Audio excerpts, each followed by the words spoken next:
Welcome to Donmar TV News Channel. Pag-uusapan nga natin itong balita tungkol kay Coco Pimentel na nangingialam na naman, no? Walang sawang pagpupuna kay Bongbong Marcos tungkol sa estate tax. Oh, yan ang pag-uusapan natin, no? Nakakainit talaga ng ulo itong si Coco Pimentel, pero itatawa na lang natin 'to.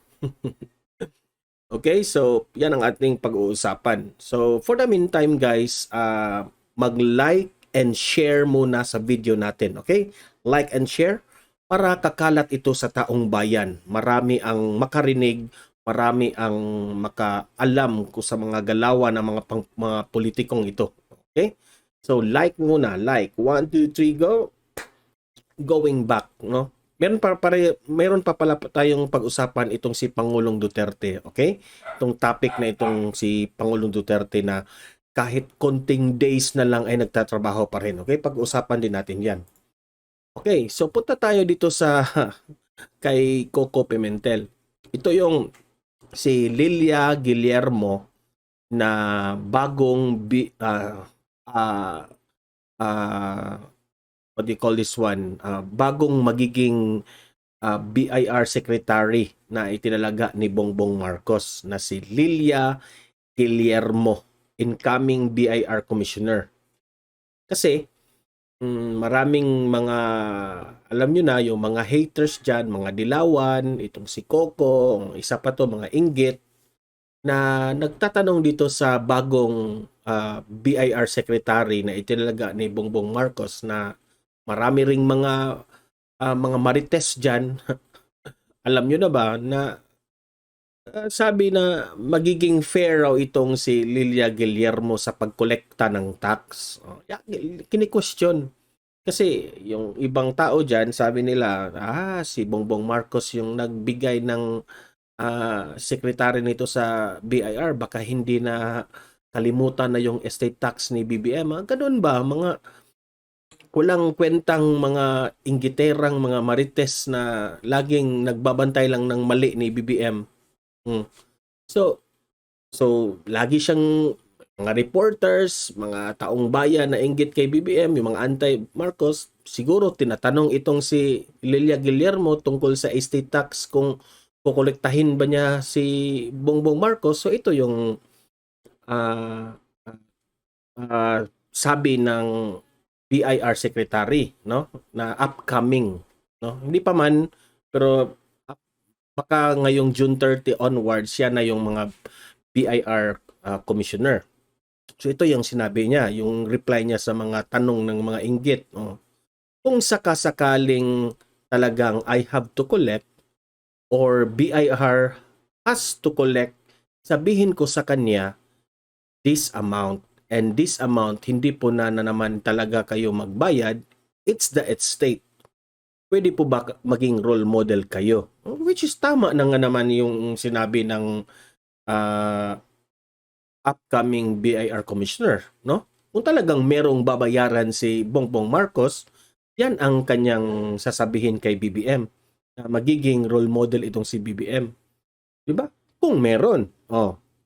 Ngayon, itong si Coco Pimentel, naging marites rin. Ito yung sabi, they will be a success only if the other party, which means si BBM ang kanyang pinatutungkulan, which is yung other party cooperates and pays. Ito raw si BBM ay magbabayad. It start with the principal or the uncontested amount, 23 billion. Yan ang sabi ko, hindi pa rin naka-move on si Coco dito sa estate tax, no?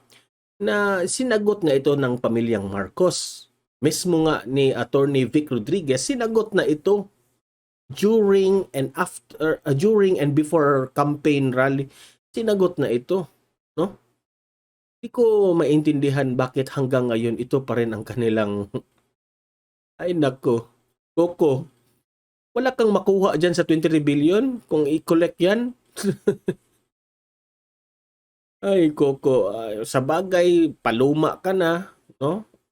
Hindi ka na ma-relevant in the upcoming years. Itong tao to, tumiwalag rin ito kay Duterte eh. Naging punta kay Pacquiao o ngayon talbog si Pacquiao. Walang maniwala kay Coco Pimentel. Mm.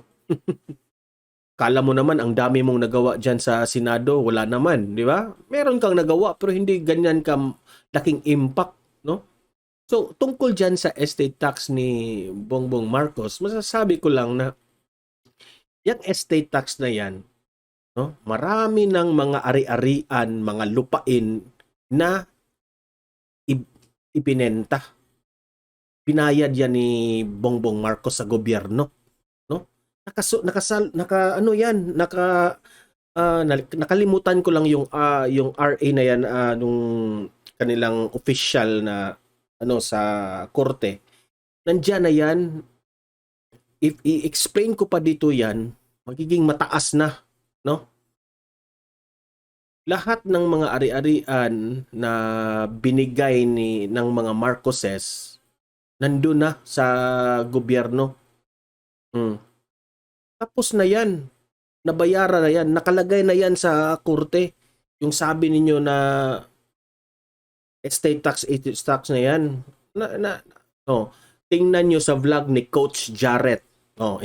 Merong vlog yan si Coach Jarrett. In-explain ito bakit hindi na ito relevant itong estate tax. Hanggang ngayon, Coco Pimentel, hindi ka pa rin marunong mag-research. Hanggang ngayon, Coco Pimentel, yan pa rin ang issue mo, yung estate tax. Ay nako, wala katapos ang isa. So guys, libre kayong mag-comment, react sa mga sinasabi ni Coco Pimentel, ha? Na sa paniniwala niya, meron pa rin talagang makolektang tax itong si BBM. In your dreams, Coco Pimentel. Ay, Coco. Siguro na masakit sa dibdib niya na hindi niya makolekta yung 23 billion. Oh. Ayun, yung mukha ni Coco, galit na galit na. So, ayan guys, libre kayong mag-comment, react dyan kung anong masasabi nyo dito, ha? Okay, punta tayo dito sa kay Pangulong Duterte. Usap-usapan ngayon sa mainstream media at sa social media na itong si Pangulong Duterte have a few days left before he left for presidency. Pero napapansin ng taong bayan na trabaho pa rin ang trabaho itong Pangulo natin. Sabi ko naman, Pangulo, pahinga ka na, no? Matanda ka na, marami ka nang nagawa sa atin sa Pilipinas.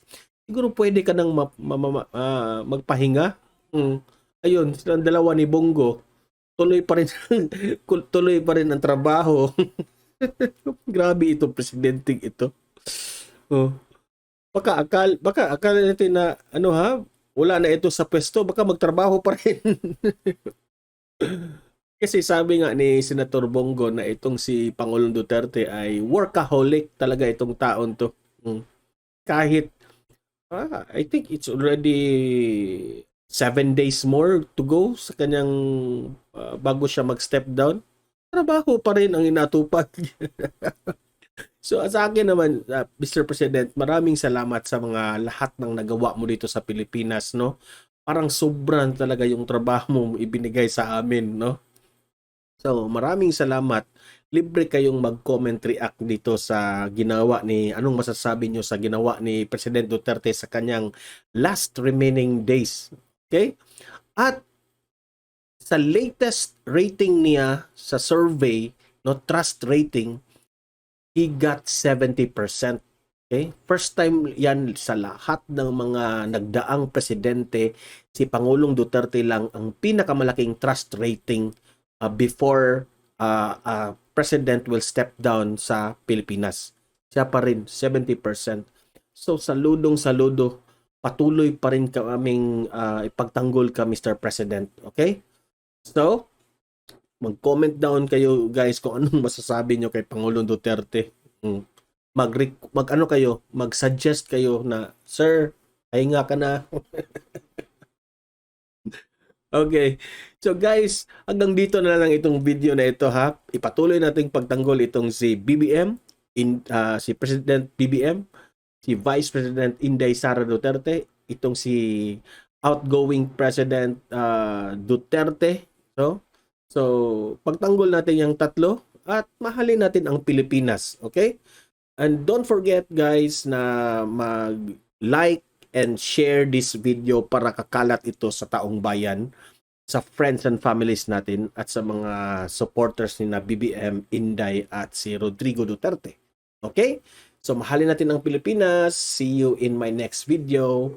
God bless to one and all.